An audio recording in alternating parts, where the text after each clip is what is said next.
El verano de 1969, en Los Ángeles, fue uno de sueños bañados por el sol, pero pronto se convertiría en sinónimo de una pesadilla que conmocionó al mundo. El nombre Charles Manson evoca miedo, repulsión e intriga sin fin. ¿Cómo podía un hombre, nacido en la oscuridad y criado en un sistema que parecía decidido a quebrarlo, ejercer tal influencia sobre otros que cometerían actos de violencia atroces bajo sus órdenes? Esta es la historia de Charles Manson, el titiritero que orquestó una de las oleadas de asesinatos más infames en la historia de Estados Unidos. Los asesinatos de Helter Skelter.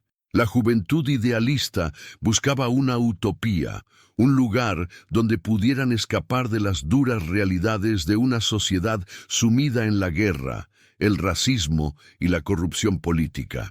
Pero dentro de este anhelo de cambio, hubo quienes intentaron explotar estos deseos para sus propios propósitos retorcidos. Charles Manson fue uno de esos individuos. Era un vagabundo, un músico fracasado y un delincuente de poca monta con una profunda necesidad de poder y control. Pero más que eso, era un maestro manipulador, un hombre que podía leer a las personas y explotar sus vulnerabilidades. A finales de la década de 1960, Manson había reunido a su alrededor un grupo de seguidores devotos, en su mayoría mujeres jóvenes, que estaban desesperados por un sentido de pertenencia y dirección. Se llamaban a sí mismos la familia. Manson predicó una extraña doctrina de revolución, racismo y Armagedón. En el centro de su sistema de creencias estaba el concepto de Helter Skelter, un término que tomó prestado de la canción del mismo nombre de The Beatles. Pero para Manson, Helter Skelter no era solo una canción, era una profecía de una inminente guerra racial apocalíptica. En la retorcida mente de Manson, él y sus seguidores emergerían del caos para gobernar a los supervivientes. Pero antes de que eso pudiera suceder, Manson creía que necesitaba iniciar la guerra, cometiendo impactantes actos de violencia que incitarían miedo e indignación en todo el país. Charles Mills Manson nació el 12 de noviembre de 1934 en Cincinnati, Ohio, de una joven soltera de 16 años llamada Kathleen Maddox. Desde el principio, la vida de Manson estuvo marcada por la inestabilidad y el abandono. Su madre, que luchaba contra el alcoholismo y una inclinación por las actividades delictivas, a menudo lo dejaba al cuidado de familiares o de hogares de acogida. Cuando era niño, Manson anhelaba atención y validación, pero en cambio encontró rechazo y abandono. Los primeros años de Manson los pasó dentro y fuera de reformatorios y centros de detención de menores. Cuando era un adolescente, ya había comenzado una vida de delitos menores, robando autos y cometiendo robos. El tiempo que pasó en diversas instituciones solo lo endureció, reforzando su creencia de que el mundo era un lugar hostil donde solo sobrevivían los fuertes.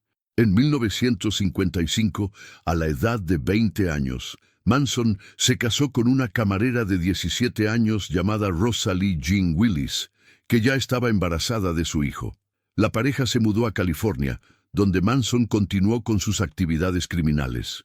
Sin embargo, su suerte se acabó cuando fue arrestado por conducir un automóvil robado a través de las fronteras estatales. Mientras Manson estaba en prisión, Rosalie dio a luz a su hijo, Charles Manson Jr., pero el matrimonio se disolvió rápidamente. Manson pasó los siguientes años entrando y saliendo de prisión, perfeccionando sus habilidades como manipulador y aprendiendo a encantar y controlar a quienes lo rodeaban. Quedó fascinado con las enseñanzas de cómo ganar amigos e influir en las personas de Dale Carnegie y las filosofías pseudo-religiosas de Scientology. Estas enseñanzas se convertirían más tarde en la base de las técnicas de manipulación que utilizó para controlar a sus seguidores. En 1967, Manson salió de prisión después de cumplir una condena de 7 años. Ahora tenía 32 años y el mundo exterior había cambiado dramáticamente. El movimiento contracultural estaba en pleno apogeo, y los jóvenes acudían en masa a California en busca de libertad, paz e iluminación. Manson, siempre oportunista, vio esto como su oportunidad de crear sus propios seguidores. La personalidad carismática de Manson y su capacidad para aprovecharse de las inseguridades de los demás le permitieron atraer rápidamente a un grupo de devotos seguidores. La mayoría de ellas eran mujeres jóvenes desilusionadas con la sociedad y buscando sentido a sus vidas. Estas mujeres, muchas de las cuales provenían de entornos de clase media, se sintieron atraídas por el mensaje de amor, vida comunitaria y rechazo de la sociedad en general de Manson. Creían que Manson era una figura mesiánica, enviada para guiarlos a través de un mundo que percibían como corrupto y opresivo. Inicialmente, la familia vivió un estilo de vida nómada, viajando arriba y abajo por la costa de California en un viejo autobús escolar pintado con colores psicodélicos. Sobrevivieron buscando comida, robando y mendigando. Manson mantuvo a sus seguidores bajo control mediante una combinación de manipulación psicológica, explotación sexual y drogas que alteran la mente como el LSD. En 1968, la familia se instaló en Spahn Ranch, un antiguo set de cine en ruinas ubicado en las colinas a las afueras de Los Ángeles. El rancho era propiedad de George Spahn, un anciano ciego que permitía a la familia vivir allí a cambio de ayuda con las tareas domésticas y el cuidado de la propiedad. Manson utilizó el aislamiento del rancho para afianzar aún más su control sobre sus seguidores. Comenzó a predicar su visión apocalíptica de Helter Skelter, afirmando que una guerra racial entre blancos y negros era inminente y que la familia desempeñaría un papel crucial para lograr esta revolución. Los seguidores de Manson estaban completamente devotos de él, dispuestos a hacer cualquier cosa que les pidiera. Lo veían como una figura divina, la encarnación del amor y la sabiduría, y creían que solo él tenía la llave de su salvación. A medida que crecía el control de Manson sobre la familia, también crecían sus delirios de grandeza y su deseo de poder. En la mente de Manson, el momento de Helter Skelter se acercaba. Creía que la familia necesitaba provocar la guerra racial, cometiendo una serie de horribles asesinatos que conmocionarían a la nación e incitarían al caos. Los asesinatos serían atribuidos a los afroamericanos, quienes Manson creía que se levantarían en represalia contra el establishment blanco. Esto, a su vez, conduciría al colapso de la sociedad, permitiendo a Manson y la familia emerger como líderes del nuevo orden mundial.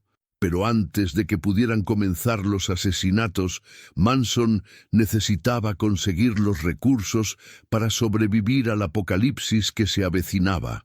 Durante mucho tiempo había albergado el sueño de convertirse en un músico famoso y creía que su música difundiría su mensaje a las masas. Intentó congraciarse con miembros de la industria musical, incluido el productor discográfico Terry Melcher, hijo de la actriz Doris Day.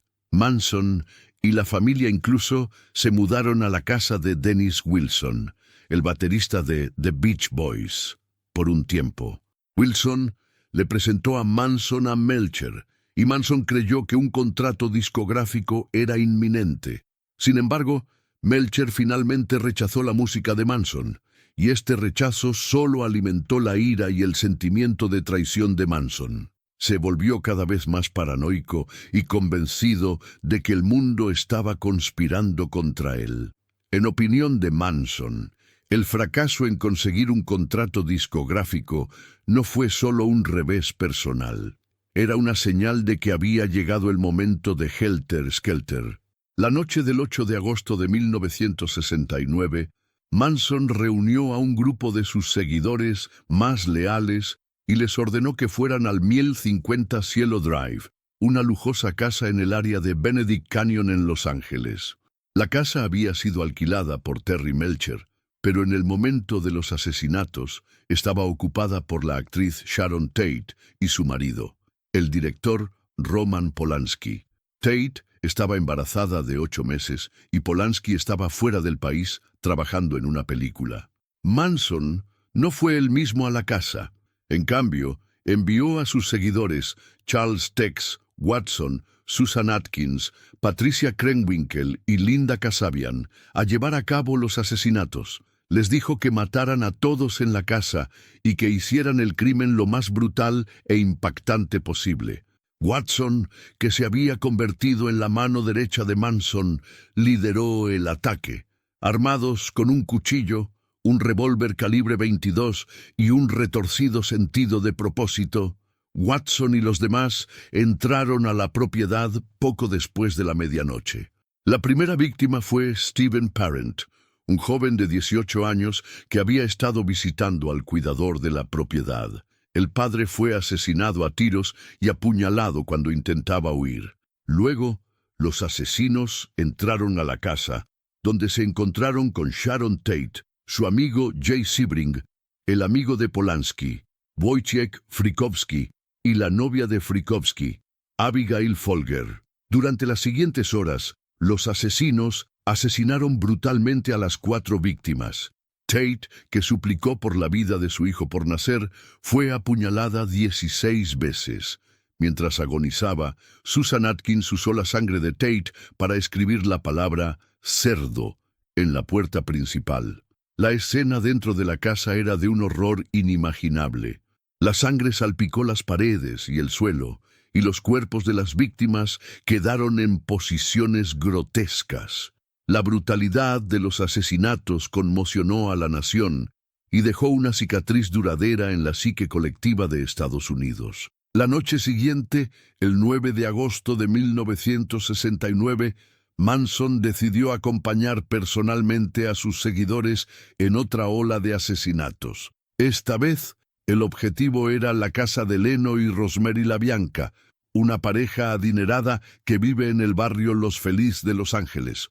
Manson y sus seguidores entraron a la casa de LaBianca en las primeras horas de la mañana. Manson ató a la pareja y luego salió de la casa ordenando a sus seguidores que llevaran a cabo los asesinatos. Tex Watson, Patricia Krenwinkel y Leslie Van Houten, que habían sido acompañadas por su primer asesinato, siguieron las órdenes de Manson. Watson apuñaló a Leno LaBianca varias veces con una bayoneta, mientras que Krenwinkel y Van Houten atacaron a Rosemary LaBianca con cuchillos. Después de los asesinatos, los asesinos utilizaron la sangre de las víctimas para escribir mensajes en las paredes, incluidas las palabras «muerte a los cerdos» y «levántate». Los asesinatos de LaBianca fueron tan brutales y sin sentido como los asesinatos de Tate, y aumentaron aún más el miedo y la paranoia que habían comenzado a apoderarse de Los Ángeles. La aleatoriedad de los asesinatos, combinada con los espantosos detalles, llevó a muchos a creer que una secta maníaca andaba suelta y que nadie estaba a salvo. El Departamento de Policía de Los Ángeles inicialmente quedó desconcertado por los asesinatos. La brutalidad y la aparente aleatoriedad de los crímenes hicieron difícil establecer un motivo claro y había poca evidencia física para continuar. La policía también se vio sometida a una inmensa presión por parte del público y los medios de comunicación para resolver el caso rápidamente. A medida que avanzaba la investigación, los detectives comenzaron a sospechar que los asesinatos de Tate y LaBianca estaban relacionados. Las similitudes en los métodos utilizados y los mensajes dejados en la escena del crimen sugerían que el mismo grupo de personas era el responsable. Sin embargo, no fue hasta varios meses después que la policía finalmente logró un gran avance. En noviembre de 1969, Susan Atkins, que había sido arrestada por cargos no relacionados, comenzó a alardear ante sus compañeros de celda de su participación en los asesinatos de Tate. Atkins describió los asesinatos con detalle gráfico, y afirmó que Manson había orquestado los asesinatos como parte de su plan para incitar a una guerra racial. Sus compañeros de celda informaron a las autoridades y Atkins pronto fue trasladada a otra instalación donde continuó hablando sobre los asesinatos. Las confesiones de Atkins proporcionaron a la policía las pruebas que necesitaban para arrestar a los demás miembros de la familia. En diciembre de 1969, Charles Manson, Tex Watson, Patricia Krenwinkel, Leslie Van Houten y Linda Kasabian fueron detenidos. Fueron acusados de los asesinatos de Tate y LaBianca, junto con varios otros crímenes cometidos por la familia. El juicio de Charles Manson y sus seguidores comenzó en junio de 1970 y rápidamente se convirtió en uno de los acontecimientos más sensacionales y ampliamente cubiertos en la historia jurídica estadounidense. La fiscalía, encabezada por Vincent Bugliosi, argumentó que Manson había lavado el cerebro a sus seguidores para que cometieran los asesinatos como parte de su plan para incitar a una guerra racial. Bugliosi presentó pruebas de las extrañas creencias de Manson y su influencia sobre la familia, así como las confesiones de varios miembros que se habían convertido en testigos del Estado. Mientras tanto, el equipo de defensa de Manson intentó presentarlo como una figura incomprendida que había sido atacada injustamente por los medios y el gobierno.